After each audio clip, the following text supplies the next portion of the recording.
తన సొంత నియోజకవర్గం కొడంగల్లో రాష్ట్ర ముఖ్యమంత్రి రేవంత్ రెడ్డి పర్యటించనున్నారు. ముఖ్యంగా పదవి చేపట్టిన తర్వాత మొట్టమొదటిసారిగా కోస్గిలో అడుగు పెట్టబోతున్నారు. ఈ నేపథ్యంలో ఏర్పాటు పూర్తి చేశారు. ఇక కొడంగల్ నారాయణపేట 69 జీవో ప్రకారం 4,369 కోట్ల ఎత్తిపోతల పథకానికి రేపు శంకుస్థాపన చేయనున్నారు. దీనిపై మరిన్ని డీటెయిల్స్ మా కరెస్పాండెంట్ మధు అందిస్తారు.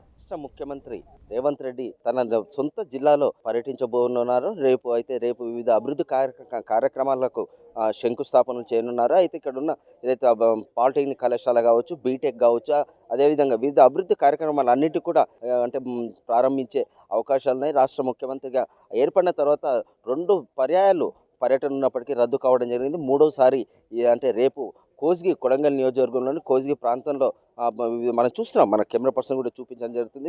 అంటే ఇక్కడ భారీ బహిరంగ సభ కూడా ఏర్పాటు చేయడం జరిగింది. ఫస్ట్ హెలిప్యాడ్లో కోస్గికి చేరుకోవడం, కోస్గి అనంతరము వివిధ అభివృద్ధి కార్యక్రమాలకు శంకుస్థాపనలు చేయడం, శంకుస్థాపన అనంతరము ఇక్కడ ఏదైతే భారీ బహిరంగ సభ ఉందో భారీ బహిరంగ సభకు అంటే వచ్చి ఇక్కడ ప్రజలను ఉద్దేశించి కూడా ప్రసంగించే అవకాశం లేదు. ఎందుకంటే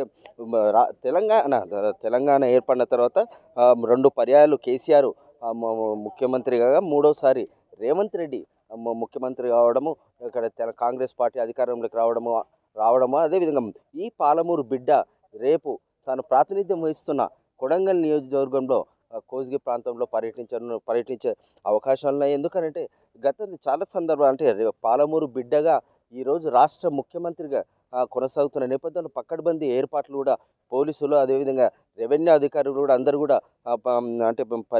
పర్యవేక్షిస్తున్నారు. ఎటువంటి అవాంఛనీయ సంఘటన జరగకుండా పోలీసులు క్షుణ్ణంగా పరిశీలించే అవకాశాలు ఉన్నాయి. ఎందుకంటే గతంలో చూసాము, ఇప్పుడు పాలమూరు ప్రాంతానికి రాబోతున్నాడు రాష్ట్ర ముఖ్యమంత్రి హోదాలో.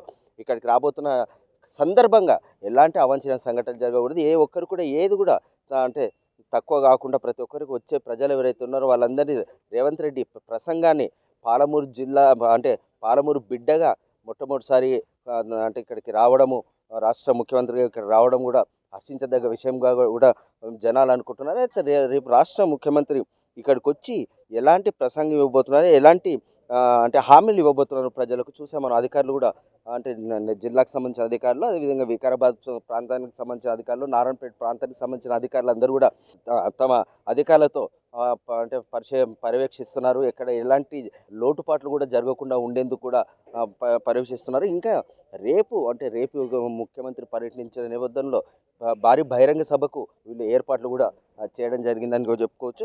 అయితే ఏదేమైనప్పటికీ కొడంగల్ నియోజకవర్గంలో పర్యటిస్తున్న నేపథ్యంలో ఎలాంటి ప్రసంగాల్లో ప్రజలకు ఎలాంటి హామీలు ఇచ్చే అవకాశాలు ఉన్నాయో వేచి చూడాల్సిన పరిస్థితి ఉంది.